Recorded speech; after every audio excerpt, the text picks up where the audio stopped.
Yes, a very good evening to you tuned into UBC TV. We thank you so much for following all our work in terms of programs and news, and welcome to News Tonight this Wednesday, the 8th of October 2025, Independence Day Eve, as we bring you News Tonight. Let's start with a look at the headlines.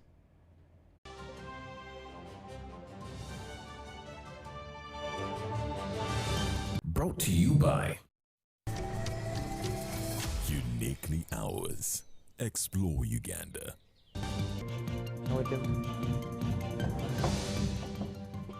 President Museveni gives teachers on strike a last warning. Teachers petition Parliament over irregular salaries. Police officer who assaulted shop attendant arrested.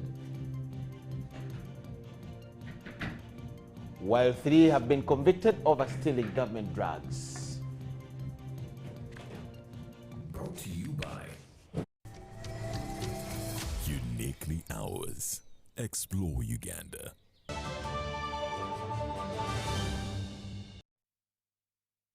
News Tonight. Thank you so much for tuning in. My name is Micheal Lukomwa. Elizabeth Nakakuni joins in for sign language interpretation, and this is what we have for you tonight. President Yoweri Kaguta Museveni has warned that government will not hesitate to dismiss arts teachers who continue to the current strike over alleged salary disparities that favor science teachers. Speaking from Baralegi State Lodge in Lira, while on his campaign trail, Museveni described the striking arts teachers as enemies of the country and issued a final warning to those who refuse to return to the classroom.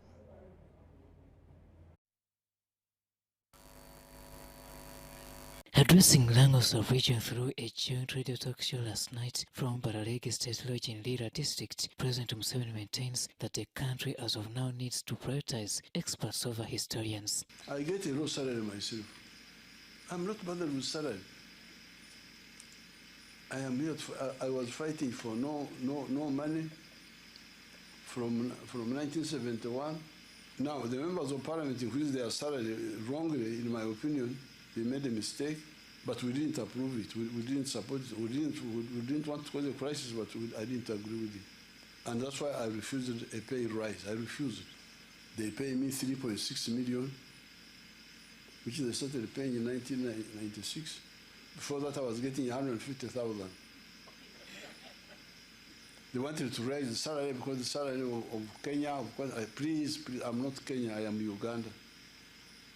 I don't want to pay a rise now.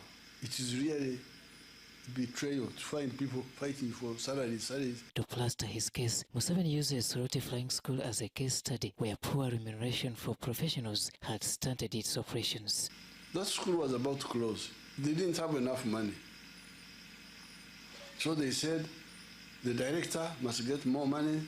I don't know what, the administrator, but Soroti Flying School is about pilots and engineers. Pilots to train other pilots, not administrators and secretaries. So they were trying to pay pilots 1 million.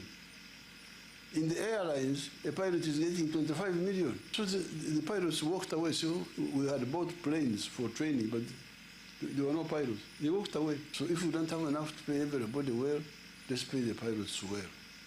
And engineers. And that's how the Soroti Flying School came back. Otherwise, it was about to close. To the arts teachers who seem to be adamant and stubborn, Museveni seems to be dropping the soft gloves as he warns punching them out of classrooms. This is betrayal. So we don't have time for those mercenaries. Our soldiers have been getting very low pay all these years. Until a few years ago, when the generals were about to retire, the ones who had been there for 40 years, 45 years, 50 years, that's when we said, these generals should not go to the village when they are in a desperate situation. That's when we increased the salary of the army recently. But they have been fighting. So the mercenaries are really betrayers. This business of saying that science are getting, arts are not getting, what's wrong with that? We need the science people. most urgently now. Arts are also important. I'm an arts person myself. On the political scene, the NRM presidential flag bearer is confident of a win coming back home. Because of the historic contribution of the NRM, really, frankly speaking, I don't see how the people would fail to see that NRM is the right choice. According to the president, the continuity of his party has always been anchored on visible progress registered in the last 39 years of his reign. Today, Uganda is already a middle-income country. By June next year, we shall be $66 billion. And in the next 5 years, it will maybe double. For questions pertaining the failure by Uganda People's Congress, UPC, to front a presidential candidate, Museveni says he knows nothing about this. Not at all. I didn't even know that Honorable Jimmy wanted it. I just saw it in the papers. I didn't know. Then I got some information. I tried to check. I found that it was mainly legal problems on their side. The media engagement also thought to know from the president his take on Uganda's political succession plan, a question he refers scholars to seek an answer from the 1995 Uganda's constitution. Because now you say there are 8 presidential candidates. So they are there legally. Some belong to parties, others are independent. If they are voted, if any one of them is voted, he will become president. So the constitution is there, the people, the voters are there. What is the problem? So the issue of leadership was resolved, how to become leader of Uganda and how to run Uganda. It is all in the constitution. The joint radio talk show marks the last campaign program for candidate Museveni in Langos region, although for the districts of Kole, Lira and Lira City, an alternative program will come in later. Robert Nyango, UBC News. President Uganda. As Uganda celebrates 62 years of independence, that's tomorrow, President Yoweri Museveni has hailed Quality Chemicals Industries for the 20 years of leading the fight against HIV and malaria. Represented by Deputy Speaker Thomas Tayebwa, the president also called for the integration of traditional medicine into medical pharmaceutical research. Represented by Deputy Speaker Thomas Tayebwa, the president also called for the integration of traditional medicine into modern pharmaceutical research at the Ruzira plant. Excitement filled the air as Quality Chemical marked 2 decades of local drug manufacturing. Tayebwa commissioned a new state-of-the-art laboratory and broke ground for the company's second pharmaceutical factory. The president praised the firm for proving that Uganda can produce its own life-saving medicines. Quality Chemical Industries stands today as a living proof of what is possible when a clear national vision is matched with commitment, partnership, and patriotism. He also urged scientists to work with traditional healers to turn Uganda's biodiversity into herbal cures for chronic and emerging diseases. By manufacturing antiretroviral and antimalarial drugs here, we are no longer merely importing what we consume. We are producing it and exporting it to other countries. Quality Chemical now manufactures over 17 million HIV treatments and 24 million malaria doses each year, exporting to more than 40 countries. This company is what it is today because of the President's unwavering vision for an industrialized and self-reliant Africa. Cipla believed in the power of local manufacturing and stood beside us with critical technology transfer, guidance, and unwavering support. Chairman and co-founder Emmanuel Katongole thanked the president for his support and pledged continued innovation in healthcare. He has always championed African solutions for African challenges. The foundation we lay today is not just for building. It is for the future where access to quality, affordable healthcare is no longer a privilege, but a right. Sudat Kaye, UBC News. President Yoweri Museveni has urged Ugandans, particularly politicians, to practice tolerance to foster peace and unity among the country's citizens. Museveni was addressing attendees of this year's National Prayer Breakfast that was hosted at State House in Tebe.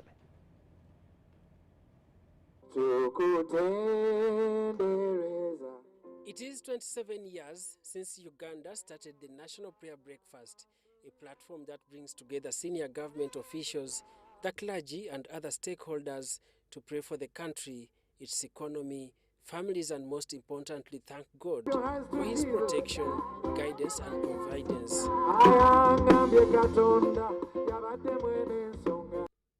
Former inmate that was once condemned to death, Chris Rakasisi, was the face of this year's National Prayer Breakfast that was held at State House in Tebe. Recalling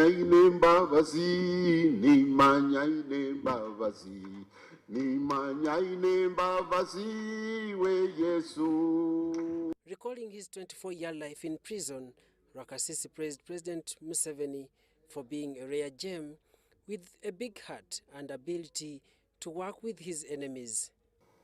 The telephone came. I didn't have the phone. They called my wife. So she came running with the phone. Said, they want to talk to you. I said, who? They want to talk to you. She gave me the phone. And then someone on the other end said, hold on for the president. I said, the president of Fufa? Oh.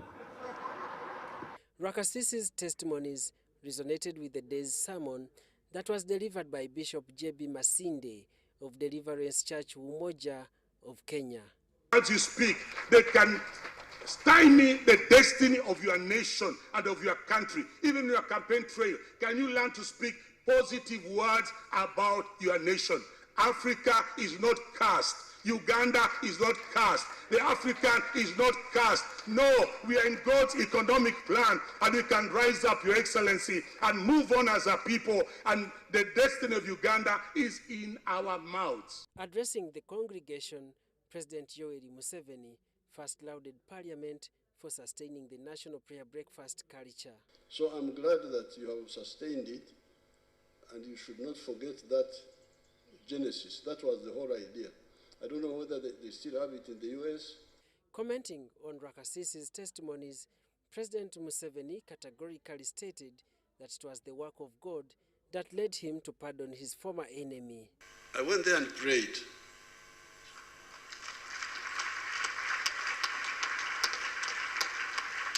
And I said, this case of Chris, is it really true that he killed these people and should be hanged, or there could be a mistake?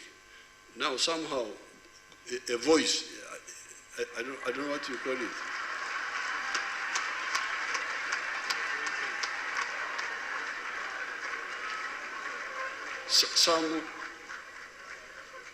My Moroccan people call it a voice, but it was like a feeling inside me. But I think that's what you call a voice. Told me that it's not correct. Don't sign that instrument, whatever it was, whether it was the death sentence or whatever. So don't sign it. That one. President Museveni then asked Ugandans to learn to tolerate one another, especially in the political sphere. Especially you, the politicians. Even if they cheat you, if you are doing right things, God will come to your aid at the right time.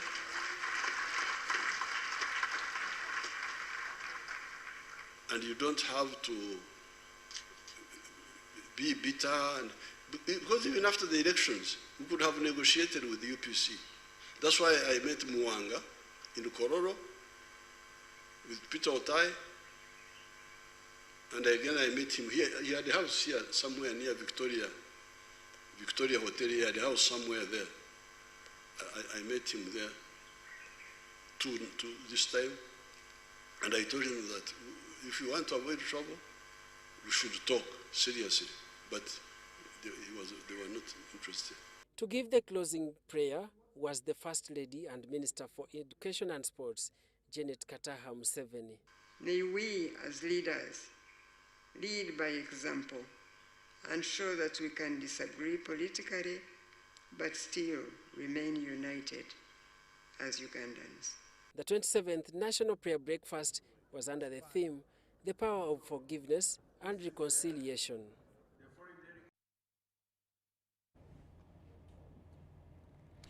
UBC News Tonight. Civil servants and their unions, including UNATU, TVET, and Uganda local government workers have petitioned Parliament over long-standing issues of salary disparities. The workers say that the irregular pay structures have highly affected service delivery across all sectors. While addressing them, the Speaker of Parliament, Anita Among, cited that Parliament resonates with them, committing that their issues will be handled expeditiously, however, advised them to return to work. Effective September 2025, arts teachers across the country have been undergoing industrial action, which left many students unattended to over issues of salary disparities that are due since the financial 2022-2023.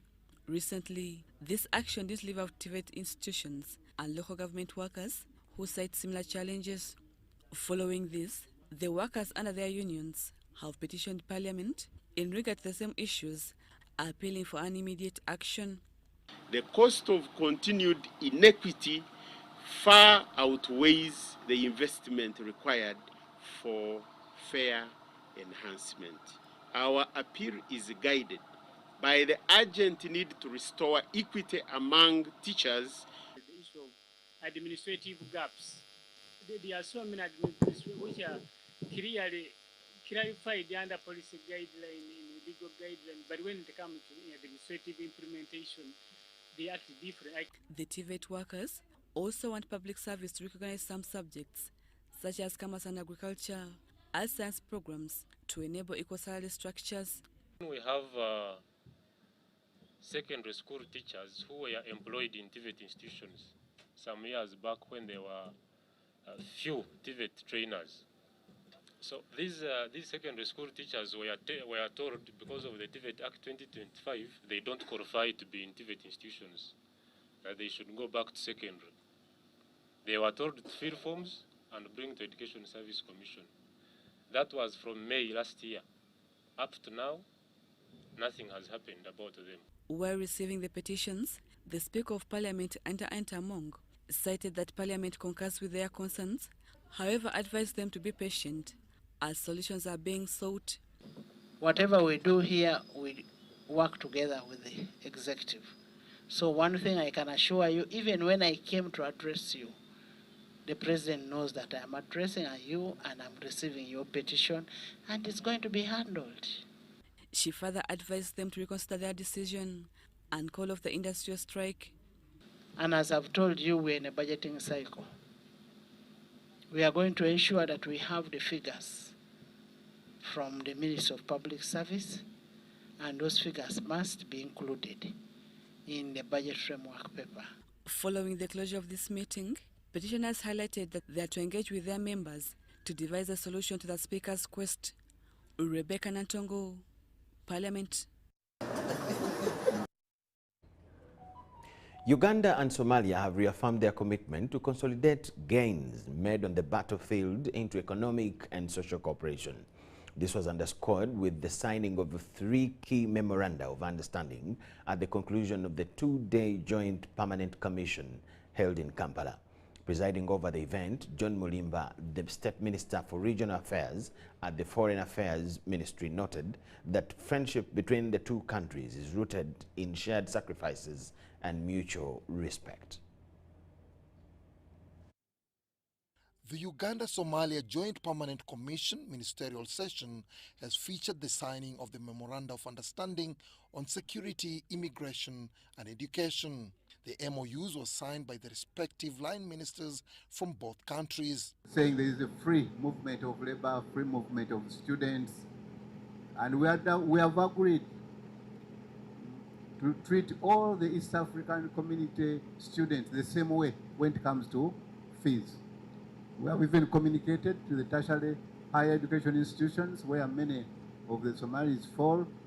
So we shall use this MOU to enforce what was agreed upon in the past for the East African Community, now that Somalia is part of the community. While officiating the ministerial session, Minister John Mulimba, the State Minister for Regional Affairs at the Ministry of Foreign Affairs, emphasized the importance of consolidating the gains achieved since the inaugural session in 2022, also in Kampala. Uganda stands ready to welcome Somali investors, entrepreneurs, students, and tourists to take advantage of its strategic location at the heart of Africa, vibrant markets of over 47 million people, and stable investment climate. On the sidelines of the two-day bilateral cooperation event, the Somali delegation expressed optimism about advancing diplomatic and trade relations for mutual gains.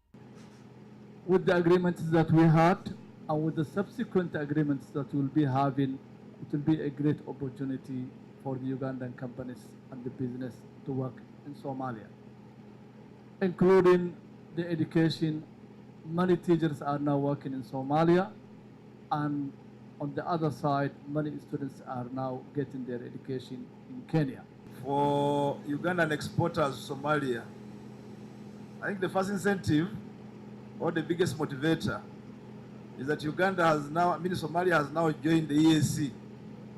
And the EAC, we are now implementing the Common Market Protocol, free movement of goods, services, and labor.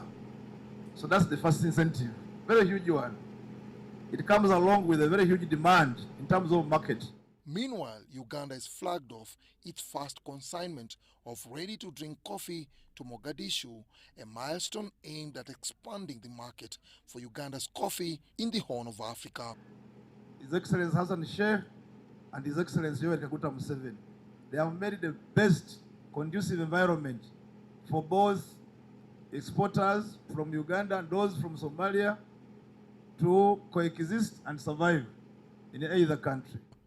Dennis Igoa for UBC. Uganda Police spokesperson Chituma Risoke has confirmed the arrest of Assistant Superintendent of Police Clive Nsima following the circulation of a viral social media video allegedly showing him assaulting a female shop attendant at Shell Chanja. Police management has instituted a special committee to begin investigations to establish exactly what transpired between the two individuals. A formal position will be taken based on the findings. The viral video showing a police officer assaulting a shop attendant at Shell Chanja has sparked mixed public reactions regarding the conduct of men in uniform. In response, police have issued a statement outlining their next step. And tomorrow we go to court. You stupid. And you are wrong, stupid.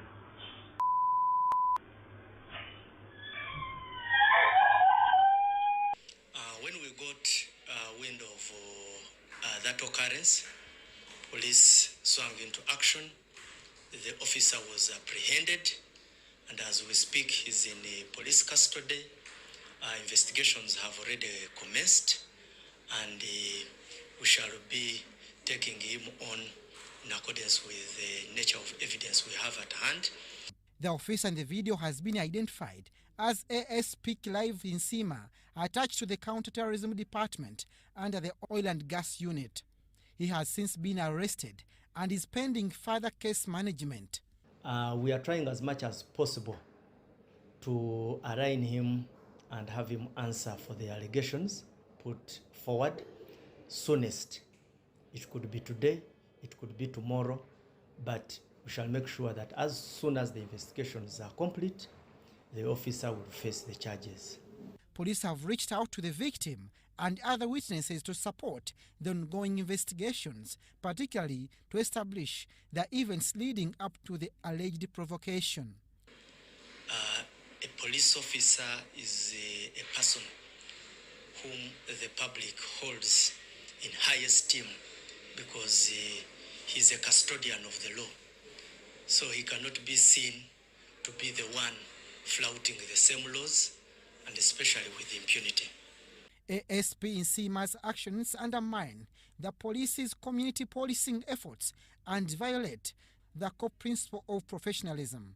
He is expected to appear before the Police Professional Standards Unit, and if necessary, the case will proceed to court. Abdunasiri Lukomwa and Regan Nahumza for UBC. Robert Kyagulanyi Ssentamu, the National Unity Platform presidential candidate, has urged the people of Kyankwanzi and Kiboga to vote for him in the upcoming 2026 general elections. A reporter in that camp has it.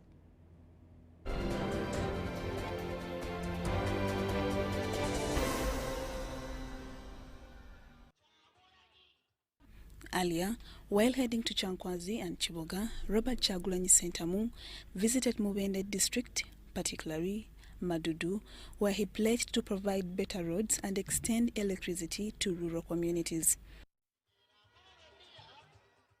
In Twetwe town, Kyagulanyi was received by a large and cheerful crowd of supporters. He assured them of his commitment to building schools, hospitals, and better roads once elected president. Kyagulanyi was accompanied by the leader of opposition in parliament, Joel Senyonyi, his wife Barbara Itungo Kyagulanyi, and several senior NUP leaders.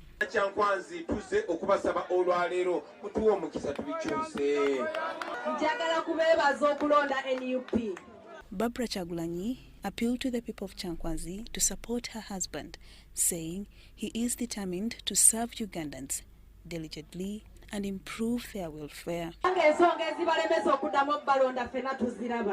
Kyagulanyi emphasized that his government will prioritize addressing community challenges such as poor road networks, inadequate hospitals, and limited access to quality education.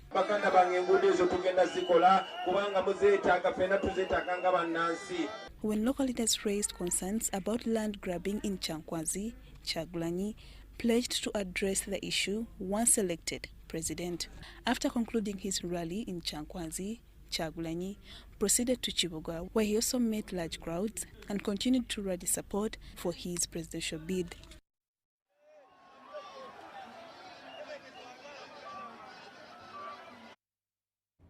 The FDC candidate Nandala Mafabi Nathan has faulted individuals who take others' land forcefully, emphasizing that the Constitution of Uganda does not allow such, and he will change all that if he is voted president.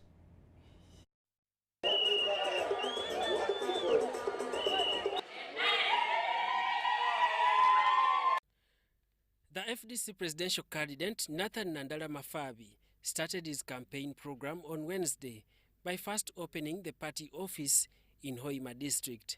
Police clashed with the FDC convoy as they tried to access Chigorobia Town Council. Today is the 8th. We can start wherever we want. So what the electoral after all is our day. Now, what is the essence of the electoral commission sending us a program of afternoon? The order doesn't matter to us. They, however, unblocked the roads and the team proceeded to Bulisa, conducting rallies. The team has experienced similar challenges in some districts in the Bunyoro and Toro regions, asking the Electoral Commission and the Inspector General of Police to intervene. That we should be allowed to go to venues organized by our ground supporters unimpeded. While addressing the media earlier, Nathan Nandala Mafabi said the oil in Bunyoro and other parts of Uganda would not become what he describes as a curse if the government had prioritized investing the proceeds into the local communities. To other areas, so that the area here grows.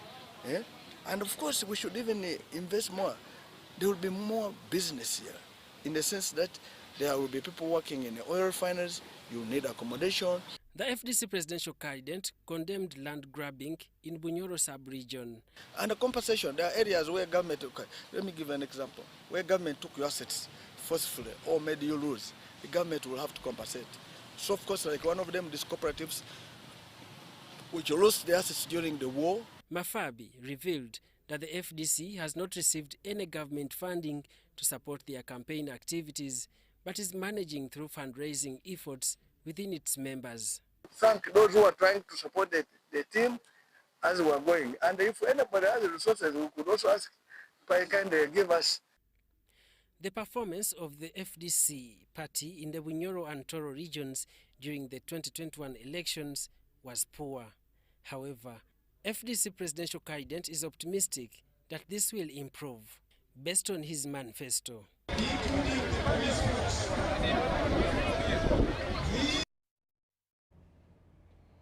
And General Mugisha Muntu of the ANT campaigned in Buheju West constituency, specifically at Bihanga Town Council, focusing on agriculture and infrastructure development, targeting household incomes.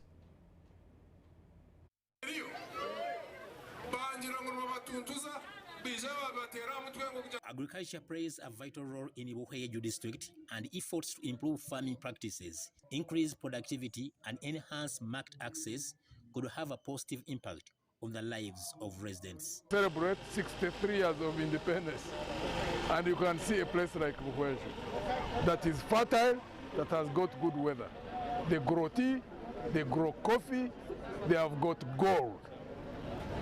Of course, the tea prices here are also as affected as the other tea growing areas. General Muntu's emphasis on agriculture and economic development resonate well with the residents of Buheju.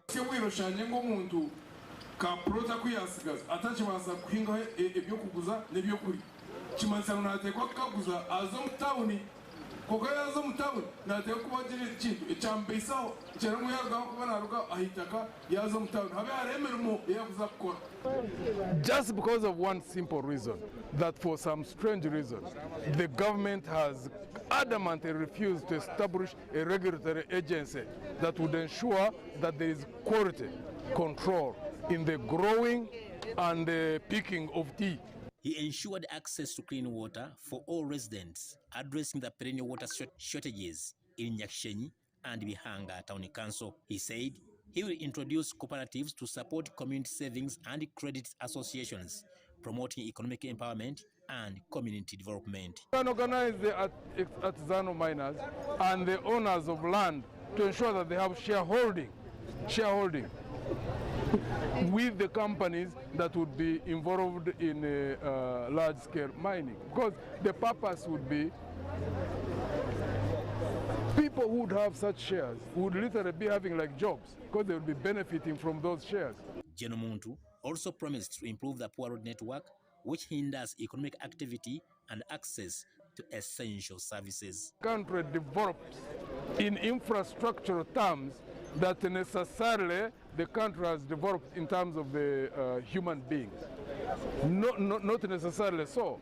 Because you can have a country which has got three-lane dual carriageways. You can have a country which has got efficient rail. You can have a country where there are even good healthcare services. But you can also find in such a country people who are highly vulnerable, who are poor. But when you use a development process where you target the citizen so that the citizen prospers, two things happen.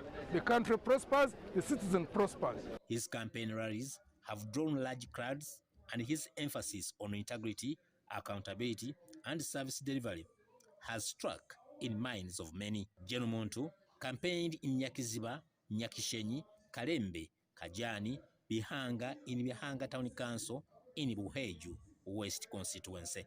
Haruna Mtesasira, UBC News.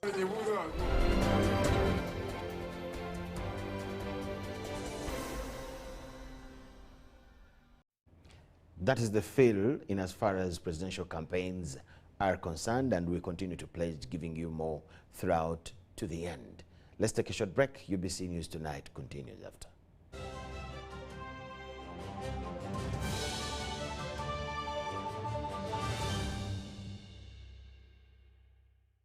Big thing about the MTN Super. Wali yakapia musite wali yakapia. MTN kabo de super mustairompia. Then you kabo de smartphone nevi yakabibiona. MTN kabo de super mustairompia.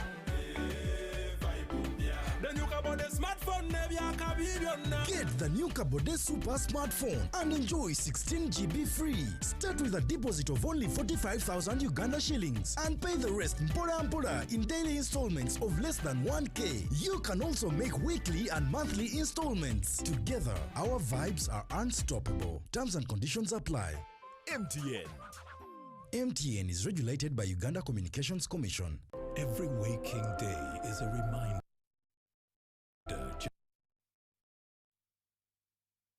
just how beautiful this, our land, truly is. The kind of beauty that you can only find here, in the lush green all around us and the wondrous sights within. It's in the distinct aroma of our cooking, to the taste of food that takes you on a journey, in the sound of homecoming and the sound of Mother Earth, in the magnificence we find on our travels and the exciting moments we experience. Ours is the kind of beauty that comes in all things big and small. All we have to do is awaken our senses and truly enjoy what's uniquely ours. Explore Uganda, the pearl of Africa.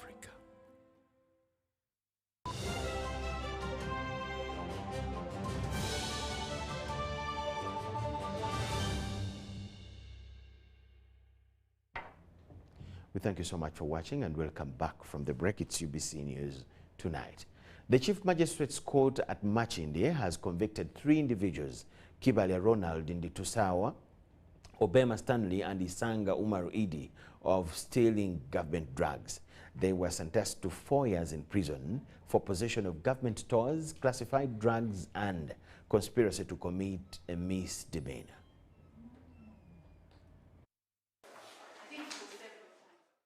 Last year, the National Drug Authority conducted an operation and arrested 4 suspects in Nasana for being in possession of HIV drugs belonging to the government of Uganda. Following thorough court proceedings, Lady Justice Kamasanyu Musenze convicted 3 individuals after finding them guilty on all 3 counts. For the second count, the offense of possession of classified drugs, I did find a sentence of imprisonment of 4 years, most appropriate. During her ruling, Justice Kamasanyu stated that the conviction of these 3 individuals should serve as a deterrent to others who misuse government drugs, ultimately causing suffering to the intended beneficiaries. Ronald, the first convict, and Obema Stanley, the 3rd convict, on count 1. Each of the 2 men is sentenced to an imprisonment term of 17 months and 3 days. Based on this, the justice deemed it fitting to sentence the convicts to 4 years imprisonment and ordered the sale of the vehicle used with the proceeds to be remitted to government accounts. You can imagine these 4 people, what the 64,000 doses. Those are over 100 Ugandans who were denied access to medication for more than a year. The spokesperson for the National Drug Authority welcomed the ruling, stating this conviction comes in at a timely moment when NDA has intensified its crackdown on theft of government drugs. Trying to stop the theft of government drugs is actually an extended responsibility from the Minister of Health. As one of the ways to fulfill or to stop people who disrupt access. Because when we talk about access, drugs must be available. Government is actually making these drugs available in hospitals, and people who are supposed to store, to give out these drugs, they are the ones who steal them. The National Drug Authority has called upon the public to continue collaborating with the authority by reporting any private health facilities found with government drugs. We call upon the public to remain vigilant and report to National Drug Authority any suspected crimes relating to drugs.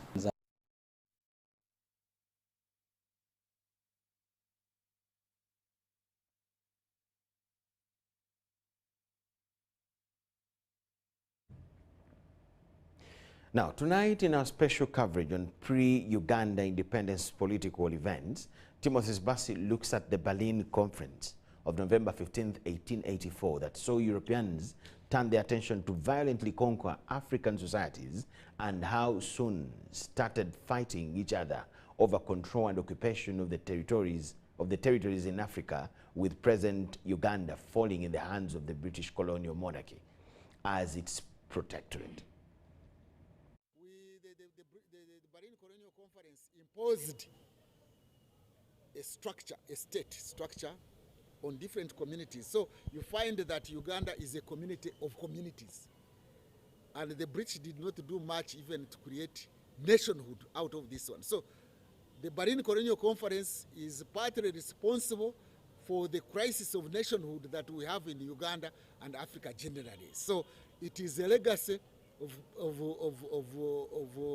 Berlin Colonial Conference. But I hasten to add and agree with you that because there was a problem in Berlin, and therefore we should just continue killing each other, not following the rule of law, not following the constitution. No, it is time we sat and reflected and said, let us do something about this one. But otherwise, Berlin Colonial Conference is partly responsible for bringing people together, communities together, putting them together without these people being together.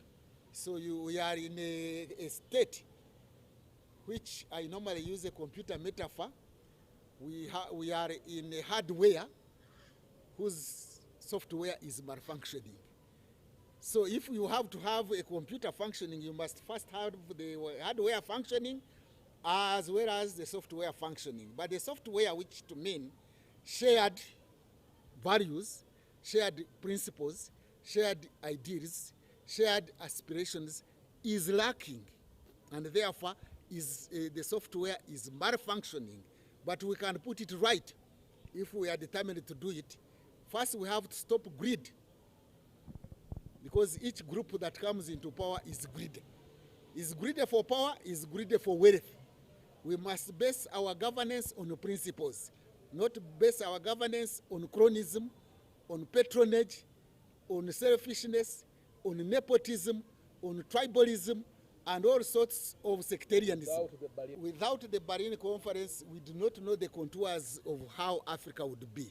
The good question would be, was Africa developing? Was Africa emerging? Was Africa trying to create bigger entities or states? Yes, they were growing, but we do not know which contours it would have taken. The Berlin Colonial Conference came in and hastened a situation that was taking place, but in a wrong way. So that is a hypothetical question. We do not know how Africa would be by today, but all we know is that Africa was emerging, and there had been states in Africa, there had been nations in Africa, although they were contesting each other, they were fighting each other like in any other place. But without the Berlin Colonial Conference, I don't know where I would be. I am telling you that bullying was positive in the sense that at some point in time, one community, one nationality would have absorbed other nationalities and created a bigger state and imposed a national identity, and created a national identity arising out of internal dynamics, not external dynamics. So even in Europe, there were wars, there were empires that broke up, there was conflict, but at some point, some hegemony, some identities or nationalities had hegemony over others, assimilated them, created one entity, imposed language and culture over them, but through internal dynamics, not external imposition like the British and Berlin Colonial Conference did for Uganda.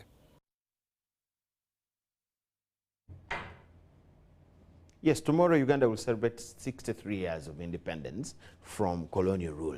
In another special outlook, Timothy Subasa looks at how the nation called Uganda became to be Uganda.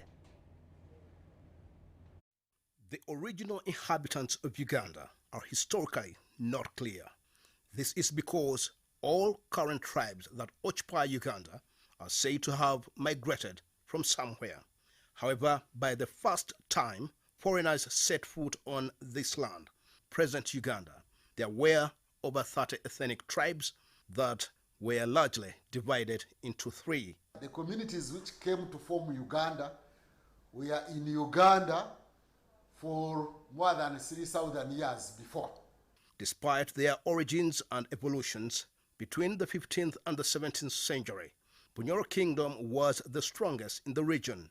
It attacked Buganda and Ankole, defeating them before making a long sweep to attack Rwanda. This mission failed, largely because they were overstretched, and this gradually weakened Bunyoro. Buganda, which was hitherto a small kingdom on the shores of Lake Victoria, later took over as the strongest kingdom. It attacked various fronts of Bunyoro around the 17th century. However, the first colonialists picked out Buganda as a central point because of her relatively modern and organized leadership structure. But before the British, as colonizers, took over Uganda officially, formally in 1894, there had come foreigners to Uganda, initially the Arabs, who came both from the north and from the East African coast. First Arab traders arrived at the Indian coast, penetrating into the mainland, selling guns to Buganda. Egypt was also on a mission, trying to expand southwards nearly into parts of northern Uganda. In the 1860s, then Europeans, in the form of explorers, started arriving in Uganda. And we had the likes of Speke and Grant. And after Stanley had gone, we begin having other form of foreigners, group of foreigners, the Christian missionaries. This group was later followed by John Speke, the first European to visit Uganda, together with his colleague John Grant. The reason given is that the two were actually searching for the source of the River Nile, having encountered the river in Egypt. There had been a conference of European powers and USA held in Berlin in 1884-1885. It happened that Uganda, or what came to be Uganda, was a territory that was handed over by the Berlin Colonial Conference to the British. However, given the subsequent events, the two white men were looking for much more than a water source. In 1862, about 262 years ago, the two white men met Kabaka Mutesa I at his palace in Mengo, in the present-day Kampala. So now you begin having the Arabs, then you begin having Christian missionaries of the Church Missionary Society, or Anglicans, called Wangereza, and those of the white fathers who were from France, Wafaransa. So you will now begin to see a situation in Uganda when, if somebody asked you, who are you? You were no longer saying, I am a Muganda of Unchima clan or something like that. You could easily say, Ndi Musilamu. In the north, another white man, Sir Samuel Baker, walked southwards following the River Nile before reaching Bunyoro Kingdom. Unlike in Buganda, where his colleagues were fairly welcomed, Omukama Kabalega was a bit lukewarm because he suspected Baker to be up to something. But Baker settled in gradually. When these powers came here, they started competing. We are talking about these forces, the Arab forces, the Roman Catholic forces, and the Anglican forces. They started competing for converts and who would have power and influence in Uganda. One of the reasons Mutesa accepted the British was that he thought they will help him keep up the ambitious Bunyoro. The British finally pacified, in quotes, pacified Uganda and effectively occupied Uganda. And by, say, the 1930s, or to be precise, 1926, Uganda was effectively under British colonial rule. There was no significant white men engagement in Buganda until the arrival of Sir Henry Stanley in 1874. This time, on top of the gun, Stanley also had a Bible. Mutesa accepted the introduction of Christianity in his kingdom. Hence, members of the Church Missionary Society arrived in 1877, followed by the Roman Catholic missionaries in 1879. Now you have been the antipathy also between the Roman Catholics and the Protestants or Anglicans, where they had had wars in Europe together. All these were transferred in Uganda. Mutesa kept both regions at arm's length near his palace, but when he died, the conflict between religion and the political leadership became wider. In 1886, a group of 32 young religious converts were killed by his successor, Kabaka Mwanga, and these were later named the Uganda Martyrs. Religious wars here in 1880s in Uganda, which took on the lines of those three identities. With Mwanga obviously anti-religion, the Christians rallied forces and fought him out of power in 1889. He was later reinstated by a faction of Muslims and Protestants. According to Professor Ndebesa, religious wars were actually staged to weaken the traditional kingdoms so that white leaders would gradually take over political leadership. It was out of these religious wars that the Buganda Protectorate Agreement was made. Still in the line of celebrating independence, in our Part 2 series on the formation of political parties in Uganda, Timothy Sibasi examines the political traits that played among political parties alongside religious differences and how the Democratic Party, predominantly entrenched with majority Catholic, failed to form government that could lead Uganda to independence in 1962. From the Uganda National Congress of Ignatius Musazi to the Democratic Party of Matayo Mugwanya and the pitfalls that led to their crumble, tonight I explore about the Progressive Party formed in 1955 by Eldad Mulira. Little is known about the Progressive Party. Like other pitfalls that characterize the crumble of UNC and DP, the PP was not exceptionary, and towards independence in 1962, it experienced a phase of leadership struggles which completely ran it down. By 1961, Mulira, the founding father, had already been replaced by Dr. Babumba. In fact, at a later stage, it explains why majority of them collapsed. Even those that acquired power at independence could not survive. They collapsed over their own weight, because even UPC at independence was not run as a political party. Much as it was able to send its constitutional proposals to the Constitutional Commission towards independence, it was unable to send a representative neither to the Legislative Council nor to the London Constitutional Conference. So you can't blame Progressive Party at the time for failing to have a representative in the Legislative Council here in Uganda and a representative in the Lancaster Conference. In fact, you had three important meetings leading to our independence. You had Mabra House 1 in 1960, you had Lancaster 1 in 61, and Lancaster 2 in 61 towards the end that heralded our independence. With that, the PP was no more. It collapsed on its own weight. Its exit from Uganda's political arena in the build-up to independence gave birth to Uganda People's Union between 1958 to 1959. It held a nationalistic image. Its leadership came from different social groups and regions of Uganda, unlike other parties which were largely Baganda-led and Baganda-based.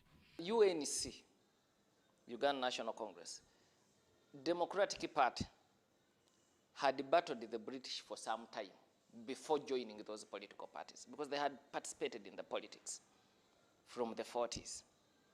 But here you had a new entrant, and the British were much more comfortable in dealing with merit on Obote. Like other political parties that were built on religious foundations and later contributed to their pitfalls, the religious factor too played in the formation of UPU, though its founders kept on denying the claim. There are quite a number of undisputable facts that the Democratic Party was largely started by dissatisfied Catholics who felt that they were not being effectively represented by the existing political parties. While the Democratic Party was formed by Catholics to fight injustice, the Uganda People's Union was formed to contain Buganda's political hegemony. It was a problem then. It is also a problem today. But you have also got to appreciate that since independence, you've not had serious, meaningful, multi-party democracy. However, its crumble was hinged on personalities of individual leaders, which they thought were key as much as their ideas. So Obote was able to lead Uganda to independence because he lacked principles. For him, the end justified the means. As a result, Uganda People's Congress, formed in 1960, exploited on the weaknesses and struck a deal for a merger with Uganda People's Union, and they consolidated party politics in Uganda. They represented a common program to the people for complete independence in 1962. Within the Uganda National Congress, there were three main disagreements. One, the Catholics; second, the Protestants; but third, the Uganda Royalists. I do not subscribe to the view that if a party is based on religion or an ethnic group, then it can't flourish in a democracy. Despite of this, there were other parties, but which did not have a significant impact. Some were made of one family, one person, a character that still plays on Uganda's political arena.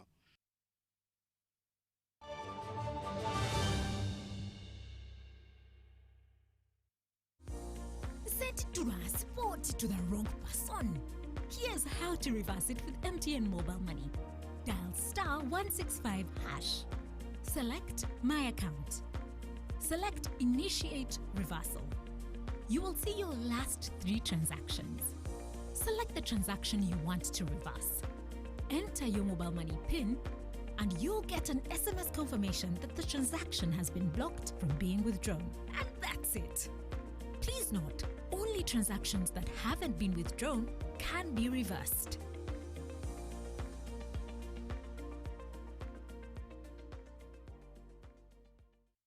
You see, I've been a painter for almost 4 decades, and I have found Global Paints to be very reliable. First, everyone knows we use Global Paint undercoat. Now, for the best results, I continue with Global Paints products. I go for silk vinyl when it comes to the interior. Then Global Matte for the ceiling, and when it comes to weatherproof, I go for Global Weather Coat Emulsion. With that one, the house will never peel. Now, there you have a sparkling, magical-looking house. And then the client is very happy. He recommends me to another person, who recommends me to another person, who recommended me to come and do the advert.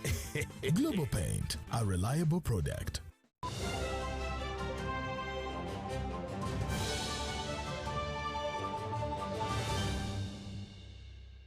UBC News Tonight. Thank you so much for watching and welcome back from that short break. Now, in a world where many young women face uncertainty and pressure, mentorship is proving to be a powerful force for transformation. Alan Sophia Simwe, the co-founder of the Girls for Girls Global Mentoring Initiative, says that absence of strong mentorship continues to expose young women to life-threatening challenges. For many young women, confidence and leadership begin with one voice, a mentor who believes in them. Over 200 young women from across Uganda have graduated from the Girls for Girls Global Mentorship Program, a movement empowering a woman to lead with courage, purpose, and integrity. So Girls for Girls, a mentorship program, really brings together mentors from different walks: doctors, lawyers, teachers, engineers, bakers, and they work on imparting knowledge and skills to the young women and girls. She urges government to invest in mentorship, saying it guides girls towards safer, brighter futures. Without it, many face risks like drug abuse and sexual exploitation. We call upon others, the government, to look for how do we empower these girls? Where are the jobs? How do we create jobs? How do we create opportunities that people do not feel they have to go away?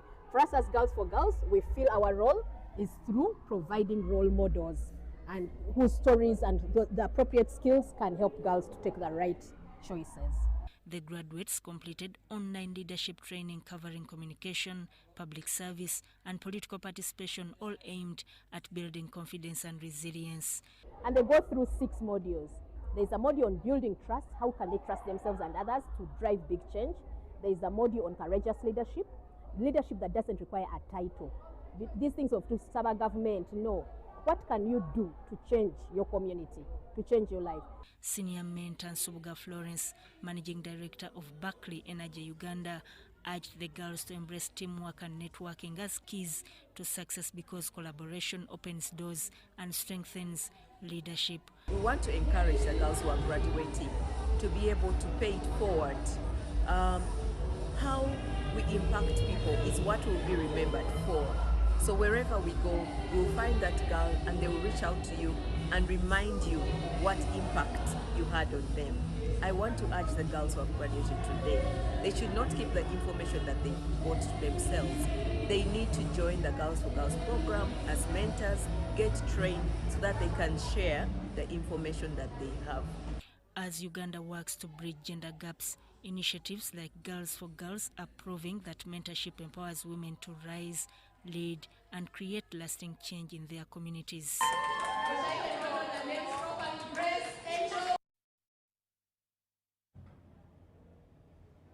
Now, the introduction of Uganda's new competency-based curriculum by the National Curriculum Development Center is transforming education and promoting practical skills, creativity, and lifelong learning. The CEO, Business Friends Africa, David Mayanja, says that the new curriculum can reduce suicides by promoting life skills, emotional intelligence, and integrating mental health education. National Curriculum Development Center is working closely with Business Friends Africa to promote quality education and to align the curriculum on promotion of quality education in Uganda. This backs mental health integration, but most schools lack counselors and safe spaces for students. The conference, we are going to address those issues which raise stress, right? And also be able to look at various approaches to studying that can reduce stress. It demands high level of independency, responsibility, and adaptability from learners. When a person moves into a situation of committing suicide, he has become hopeless. He has lost control of himself. He is stressed. He is not logical enough to understand how to get out of the problem. The National Curriculum Development Center has acknowledged the need to integrate mental health awareness and emotional intelligence into classroom content. The competency-based learning approach allows the learner to discover themselves, to be able to communicate, to be able to find solutions to their problems. We are doing our best to make learning more interactive and more relevant. The conference, Marching for Quality Education, will be held on Friday, 10th October 2025 at Makerere University under the theme, Addressing the Problems of Anxiety and Stress to Manage the Suicide Risks in Schools. Irene Faith Nantongu, UBC News. The Ugandan delegation attending the Uganda National Day celebrations at the Osaka Expo 2025 in Japan has held a follow-up meeting with the Osaka Chamber of Commerce and Industry to concretize the best ways to expedite the recently signed MOU, which aims to link Ugandan and Japanese businesses for the mutual trade benefits. In a high-level diplomatic meeting with a visiting Ugandan delegation led by the State Minister for Trade, General Wilson Basumbadi, discussions with the Osaka Chamber of Commerce and Industry centered on ways to fast-track the implementation of the Memorandum of Understanding signed on June 19, 2025, with the Uganda Free Zones and Export Promotions Authority. Uganda is presenting renewable energy, industrial value addition in key agricultural and mineral sectors, and technology transfer as the main areas this partnership should prioritize. Uganda is very rich in agricultural resources because of its fertile soils, very good climate, and opportunities that exist in value addition, especially for coffee, for tea, for cocoa, fish from the freshwater lakes, from Victoria, Choga. If successful in attracting Japanese investors, the partnership could contribute to Uganda's ambitious target of growing its economy tenfold and achieving a $500 billion GDP by 2040. We wanted to promote the business communication, but at first we have to know. Japanese company doesn't know well about Uganda, so I wanted to ask you to explain about Uganda business environment or something. So, 半導体今世界で伸びてますよね。AI とかアーティフィシャルインテリジェンス、半導体とか AI が伸びてますけども、その半導体を作る機械のとても重要な部品とかを。Japan's 124 million population also presents a unique demographic opportunity that Uganda hopes to leverage. Since 2016, Japan's birth rates have drastically declined, from over 1 million births per year to just about 686,000 annually. If this trend continues, the developed consumer economy could face labor shortages in the coming years. So what do we need to do? Get our people trained, the young people, the youth, get them trained, get them skilled. But the most important thing about the Japanese market when it comes to labor services is integrity and ethical conduct of our people. Mindset change is critical for us to enter into this market, but not to do small manual jobs, but as young professionals. A Japanese delegation representing the Osaka Chamber of Commerce and Industry is set to embark on an in-depth exploration of Uganda's economy, hoping to identify key areas that best suit their investment interests. Uganda and Japan relations in Osaka are poised for deeper integration, with both nations working to leverage existing opportunities to strengthen political and economic ties. However, it is critical to bridge the information gap, address quality and standards if this partnership should yield. Reporting for UBC News, Wadulo Arnold Mark in Osaka, Umeshida, Japan. We thank you so much for watching, and as we go to conclude, we'll have a look at our Buza Commissioner segment, where the Commissioner General of the URA answers questions by taxpayers. Buza Commissioner is from a gentleman who has not mentioned their name, but he says, I've got a tin for my business and it didn't survive for a year. I think the business did not survive for a year. Why do the taxes keep accumulating, yet the business is no more? URA staff told me that it can't be stopped. Is this true? I wanted to pay the arrears so that it can be stopped, so that I remain with my tin as I plan to restart. Now, thank you very much, our dear viewer, for this question. And it is indeed right that if you do not file a return, it is possible that our URA teams continue to assume that you are actually in business, but you're not filing a return. And based on that, they may have issued some administrative assessment. But also on the other hand, what you did not pay may be increasing because of the interest that is accruing. Therefore, what is my suggestion to you?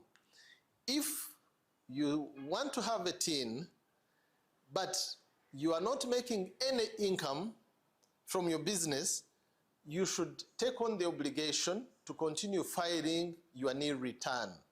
You make a return and tell URA, yes, I'm the owner of this tin, I'm the owner of this company, but I'm not making any business, and therefore I'm filing a nil return. Short of that, you can also temporarily deactivate your tin and activate it when you are ready to do your business. That one, again, you can approach our offices nearest to you and tell them, I used to run this business, but now I'm not running it. Please deactivate my tin, so that we stop sending you messages asking you to pay when you're not in business. But very important, the next time you get any assessment or any demand for tax which is not due and payable, please remember to object. Tell us, no, I've received this, but I'm not in business, and therefore I object to this assessment. Buza Kamiso now. Now you can get direct answers. Send your tax-related questions via WhatsApp or SMS to 0790-141-887, and the Commissioner General of URA, John Musinguzi, will personally address them. Yes, and that is all we had for you tonight. Thank you so much for watching this eve of the 63rd Independence Day anniversary of Uganda. My name is Micheal Jordan Lukomwa with the whole team here. Wish you the best of the night. Happy independence. Bye-bye. UBC, inspiring Uganda.